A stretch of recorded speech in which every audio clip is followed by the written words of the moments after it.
All right, so we're going to deep dive into some pretty fascinating stuff this time around. We're talking about the law of attraction. And more specifically, you know how to like really amp up your vibration, Yeah.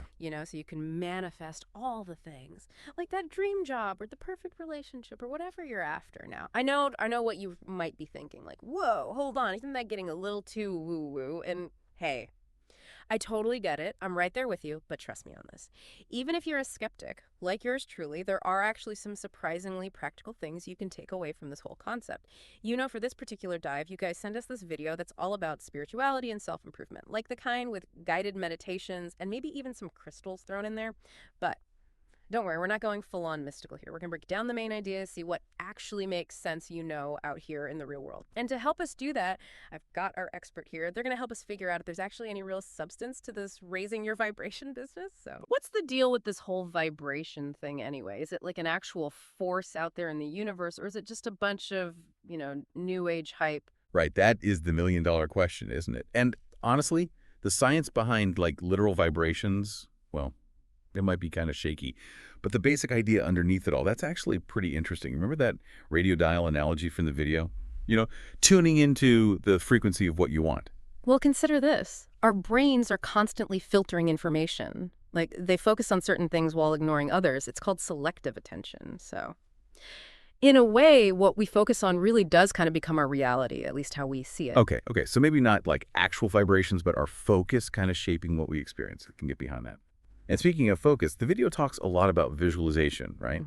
But they're not just saying daydream about what you want. They're talking about really feeling it, like you've already achieved the goal, engaging all your senses, the whole 9 yards. But does that stuff really hold water? It's more than just wishful thinking, I can tell you that much. Think about Olympic athletes, or even musicians getting ready for a big performance. They use visualization all the time. And they're not just picturing a gold medal or a standing ovation. They're feeling the weight of that medal, hearing the roar of the crowd. And there's a reason for that. Neuroscience is finding that our brains kind of struggle to tell the difference between a really vivid imagination and a real experience. So if you consistently and intensely visualize something, well, it can actually rewire your brain. And that can change your behavior. Wow. So it's not just about thinking positive. It's about almost tricking your brain into believing it's already happening. That's pretty wild. Now, another big thing the video keeps bringing up is gratitude. But not just like surface level, thanks for the good stuff. They're talking about this deep, almost radical gratitude, like finding it even in the smallest things and even being grateful for things as if they've already happened. Is there really any benefit to that kind of mental gymnastics? What I find fascinating here is there's actually a ton of research on the good stuff that comes from gratitude, both for your mind and body. Studies show it can boost happiness, improve your relationships, and even strengthen your immune system. Yeah, it's like gratitude literally changes your body's. Right? If we take a more, down-to-earth look at this, the practice of mindfulness is all about training your attention to be fully present, no judging or anything. And you know what? It really works. Studies show it can reduce stress, increase your focus, and even make you better at handling your emotions. And I think that ties into this whole energy idea. When your mind is cluttered with worries about the past or anxieties about the future, it's like you're scattered all over the place. But when you're present and focused, it's like all that energy gets channeled into something more productive. So mindfulness is like decluttering your mental space to focus your attention. I can see the connection there for sure. All right, now let's talk about energy clearing. The video talks about stuff like deep breathing and meditation to get rid of negativity. Supposedly, that makes room for higher vibrations. So is there actually any science behind that? Or is that where things get a little too woo-woo, even for this deep dive? Well, let's think about it this way. Cognitive psychology, they've got all these techniques for dealing with thoughts and emotions, like reframing negative thoughts, challenging beliefs that aren't helping you, letting go of past regrets. Those are all ways to kind of declutter your mental and emotional landscape, right? And when you're not bogged down by negativity, it naturally frees up your mental and emotional energy, doesn't it? It's like cleaning out those mental cobwebs so you can focus on what really matters. So even if we don't use the word energy, there's real value in those practices. Yeah, I like that mental and emotional decluttering. That makes perfect sense. Now, the video also touches on who you surround yourself with. Choosing positive, supportive people and minimizing contact with those who drain your energy. I think we can all relate to having those energy vampires in our lives.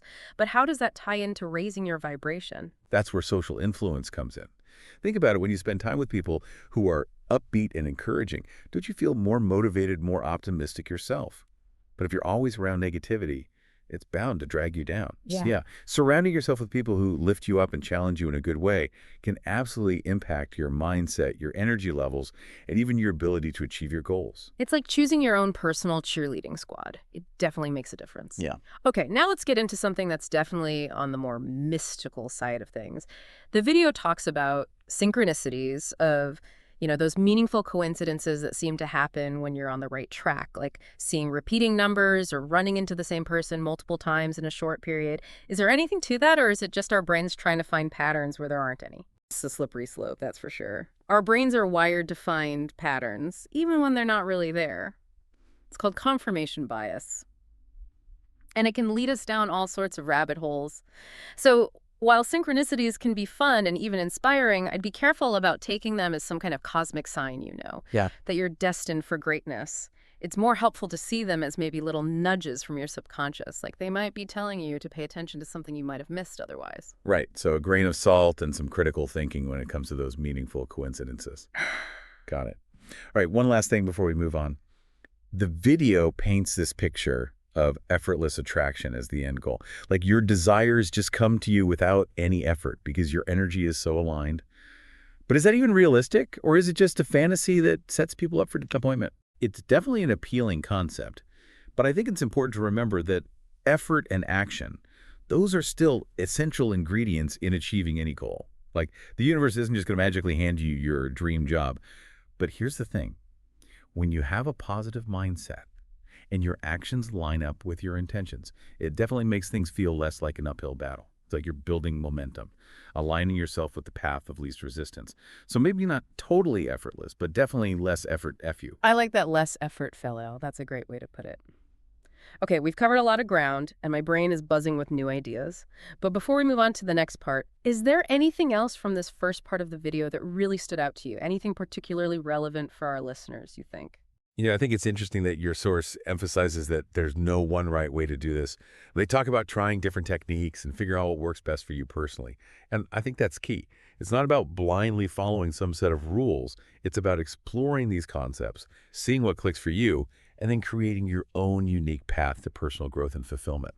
That's a really good point. It's about finding what feels authentic and empowering to you. And I think that's a perfect transition to the next part of the video, where they go into more detail about specific techniques and practices. So stay tuned, folks. We're about to get into the nitty-gritty of how to put these ideas into action. Welcome back, everybody. I hope you've got your notebooks handy because we're about to dive into the practical stuff. This next part of the video is all about how to actually raise your vibration, specific techniques and all that. I've got to be honest, some of this stuff is a little out there, even for me. But I'm trying to keep an open mind, see if we can find any nuggets of wisdom, even if we don't buy into the whole mystical energy thing. What about you? Ready to get a little woo-woo? Let's do it. I think it's always good to approach these things with a healthy dose of curiosity, and a little bit of skepticism too. Question everything, but don't dismiss anything outright. You never know what you might discover. Okay, so let's jump right in. One of the first techniques they talk about is affirmations. Repeating positive statements to yourself like, I am worthy of love, or I am capable of achieving my dreams. Affirmations have become pretty trendy in the self-help world, but do they really work? Or is it just positive thinking on steroids? Well, it's actually a bit more nuanced than that. The thing is, our brains are wired to believe what we repeatedly tell ourselves. Whether it's true or not, it's called the self-fulfilling prophecy. So when you use affirmations consistently, you're basically planting these positive seeds in your subconscious mind. And over time, those seeds can grow into beliefs that shape your thoughts, feelings, and behaviors. So it's like you're programming your brain for success, even if you don't fully believe it at first. Exactly. But of course, it's not some magic bullet. You can't just repeat, I am a millionaire 100 times and expect a pile of cash to appear on your doorstep. You got to take action. But when you combine affirmations with consistent action toward your goals, it can be a really powerful tool for building self-belief and shifting your mindset. Okay, I like it. Affirmations plus action equal results. Makes sense to me. All right. What about journaling? They talk about using journaling to process emotions, release negativity, and clarify your intentions. I've always thought of journaling as more of a way to vent or just document your thoughts. How does it tie into raising your vibration? Well, think of it this way. When you write things down, you're externalizing those thoughts and feelings, like you're getting them out of your head and onto paper where you can see them more objectively. And when you process those emotions in a healthy way through writing, you're releasing them. And that frees up all that mental and emotional energy that was tied up in them. So it's like you're decluttering your inner world to make space for more positive energy. Precisely. And when you clarify your intentions in writing, you're basically creating a roadmap for your subconscious mind to follow. You're giving it clear directions on what you want to create in your life. Journaling as a roadmap for your subconscious. Okay, that's an interesting way to look at it. Yeah. All right, so the video also talks a lot about meditation. And full disclosure, I've always struggled with meditation. My mind just won't shut up. But they say it's super important for raising your vibration. What's the deal with that? Is there any science to back it up? Actually, yeah. There's a ton of research showing the benefits of meditation for both your mental and physical health. Studies have shown that meditating regularly can reduce stress, improve focus, boost creativity, and even enhance compassion. And although we're still figuring out exactly how it works, lots of researchers believe that meditation helps to regulate your nervous system, calm your mind, and increase self-awareness. So it's like you're hitting the reset button on your brain, getting to a calmer, more peaceful state of being. Exactly. And when you're in that state, you're more receptive to positive energy and more able to manifest your desires. Okay, you're starting to sell me on this meditation thing. Maybe I need to give it another shot. All right, what about spending time in nature? They talk about how nature has this grounding and rejuvenating effect on our energy. I mean, I definitely feel more relaxed and at ease when I'm surrounded by nature, but how does that translate to raising your vibration? Well, there's this whole field of research called eco-psychology. They're studying the connection between human well-being and the natural world. And studies have actually shown that being in nature can lower your stress levels, improve your mood, and even boost your creativity. Some researchers believe that nature brings a sense of awe and wonder that helps us connect with something larger than ourselves. It reminds us that everything's connected, which can be really grounding and uplifting. So it's not just about the fresh air and exercise, it's about tapping into something bigger than ourselves, shifting our perspective, and raising our vibration.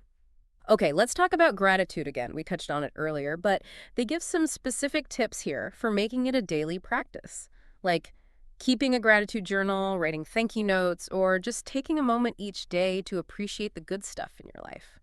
I get that gratitude is good for you, but how does it actually raise your vibration? It's all about shifting your focus, you see. When you're focused on what you're grateful for, you're not dwelling on what you lack. It's like changing the channel in your mind from a scarcity mindset to an abundance mindset.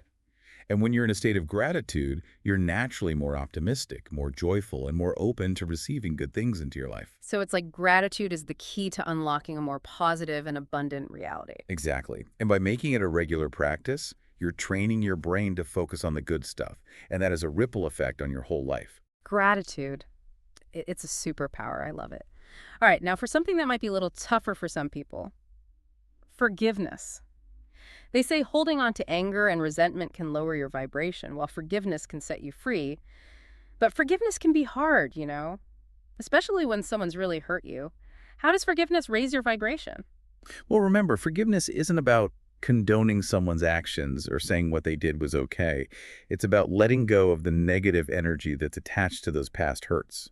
When you hold on to anger and resentment, it's like carrying a heavy weight around all the time. It weighs you down, drains your energy, and keeps you stuck in the past. So it's like setting down that heavy weight, breaking free from the burden of the past. Precisely. And when you release that negative energy, you create space for more positive energy to come in. Okay, that makes sense. Forgiveness is definitely a powerful act of self-care.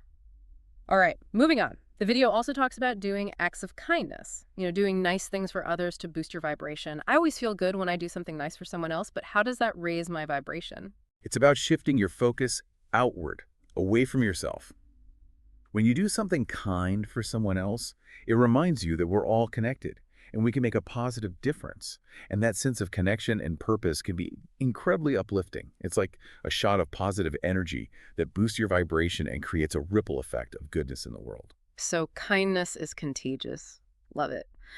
Okay, now for something that might seem a little counterintuitive, letting go of control. They say trying to control every little thing can actually lower your vibration, but surrendering to a higher power, whatever that is for you, can free you up to receive your desires. But letting go of control can be scary. What if things don't go my way? Yeah, that's the tricky part. We live in a culture that values control and achievement. But the truth is, we can't control everything. And sometimes trying to force things just creates resistance, blocking the flow of good things into our lives. When you surrender to a higher power, whether it's God, the universe, your intuition, whatever, you're saying, hey, I trust there's a bigger plan, and I'm open to what's meant for me. So it's about letting go of the reins and trusting you're being guided, even if it doesn't always look how you expect. Exactly. And when you let go of that need to control everything, you create space for miracles to happen. Miracles. I like the sound of that. Okay, we've gone through a lot of techniques: affirmations, journaling, meditation, nature, gratitude, forgiveness, kindness, letting go. But they emphasize that it's not about doing all this perfectly all the time. Be gentle with yourself, experiment, find what works for you. So is there one technique that you find particularly helpful in your own life? Well, for me, it's all about balance, balance between action and surrender. I love setting goals and working towards my dreams, but I also try to stay open to whatever life throws my way. I found that when I'm too rigid or attached to a specific outcome, it actually creates resistance. But when I let go of control a bit and trust the process, amazing things tend to happen. That's such great advice. It's about finding that sweet spot between effort and allowing. Well, I think we've covered the main techniques from this part of the video. I'm feeling pretty inspired. Definitely going to try some of these things out. What about you? Anything resonating with you? I think the biggest takeaway here is that raising your vibration isn't about reaching some perfect state of bliss. It's about making choices that align with what's good for you. Choices that create a more positive and fulfilling experience of life. Mm-hmm. And there's no one right way to do it. It's about finding what works for you and making it a part of your daily life in a way that feels authentic and, well, sustainable. Absolutely. So, listeners, think about this. What really speaks to you? What feels true and authentic for you? And what little changes can you make to experience more positivity and joy in your life? Now, in the last part of the video, things get even deeper. They start talking about living in alignment with your soul's purpose. So buckle up, folks. We're about to get into the really juicy stuff. Okay, so welcome back for the final part of our deep dive. We've talked about raising your vibration, tried out some practical techniques, and now in this last section, things get a little more, profound. Like the video starts talking about aligning with your soul's purpose, living a life of true meaning and all that. I'm all for finding meaning in life, but sometimes this whole soul's purpose thing can feel kind of overwhelming, Like, how do you even figure out what that's supposed to be? And what if you get it wrong? Yeah, it can definitely feel like a lot, especially when it's presented as this big, grand, cosmic plan. But I think it helps to ground it a bit, Think of it less about some predetermined destiny and more about aligning your actions with what you actually value, with your passions, the things that really light you up, So instead of searching for this big purpose with a capital P, it's more about finding what feels meaningful in your everyday life. Exactly. It's Yep. about paying attention to those moments when you feel most alive, most engaged, most in the flow. Those are like little clues pointing you towards what really resonates with you. I like that. Paying attention to those inner nudges, those things that spark your interest and give you energy. Now, the video also talks about how when you're aligned with your purpose, like things just start to flow more easily, almost like the universe is conspiring to help you out. Is there any truth to that, or is it just wishful thinking? I think there's definitely an energetic shift when you're doing things you're truly passionate about. When your actions line up with your values, like you're naturally more motivated, you put more effort in, you're more persistent, more resilient, more creative. And that kind of energy, that drive, it can definitely make a difference in reaching your goals. So it's not like the universe magically waves a wand just because you found your purpose. It's more like being aligned with your purpose gives you that extra push, that extra motivation to succeed. Right. It's like that internal alignment creates this outward momentum. I can see that. Now, the video also mentions that when you're living in alignment with your purpose, you become more magnetic, more attractive to other people. Is that just because you're more confident and enthusiastic, or is there something more to it? I think it goes deeper than just outward appearances. When you're living authentically, when you're doing what you love, it shines through in your energy and the way you carry yourself and how you interact with others. And people pick up on that. It's inspiring. It's like, hey, this person is living their best life, and it makes me want to step up my game too. So it's not about trying to be more likable or popular. It's about being true to yourself. And that naturally draws the right people and opportunities to you. Exactly. It's about radiating that inner joy and fulfillment that comes from living in alignment with your true self. I love that. All right, last thing I wanted to touch on. The video says aligning with your purpose leads to inner peace and fulfillment. That's a pretty big statement. Is it really that simple? Find your purpose and all your problems vanish. Okay, let's be real. Life is always going to have challenges, right? Purpose or no purpose. Yeah. But I think when you're living in a way that feels meaningful, when your actions reflect your values, it gives your life a deeper sense of purpose. Yeah. And that can be a huge source of strength when things get tough. It helps you get through the hard times, stay resilient, and keep moving forward. So it's not about reaching some perfect state of bliss where everything's easy. It's more about having that inner compass to guide you, that reminds you why you're here and what you're working towards. Yeah, exactly. It's about knowing that even when things are rough, you're on the right track. You're contributing something meaningful to the world. And that can be incredibly powerful. Absolutely. Well, I think that about wraps up our deep dive into raising your vibration. We covered a lot, from practical tips to some pretty deep ideas about purpose and meaning and fulfillment. So as we close out, any final thoughts you want to leave our listeners with? What do you hope they take away from all this? Well, I think the biggest takeaway for me is that this whole concept is really about empowering yourself. It encourages us to ask ourselves those important questions. What do we truly value? What brings us joy? How can we make a difference? And even if you don't buy into all the talk about vibrations, those are still questions worth thinking about, because ultimately it's about creating a life that feels authentic, meaningful, and joyful, Yeah. right? It's about becoming the best version of yourself, whatever that looks like for you. Couldn't have said it better myself. So to all our listeners out there, keep exploring, keep questioning, keep seeking out those things that light you up. This journey of personal growth, it's an ongoing adventure, and we're all in this together. Thanks for joining us for this deep dive.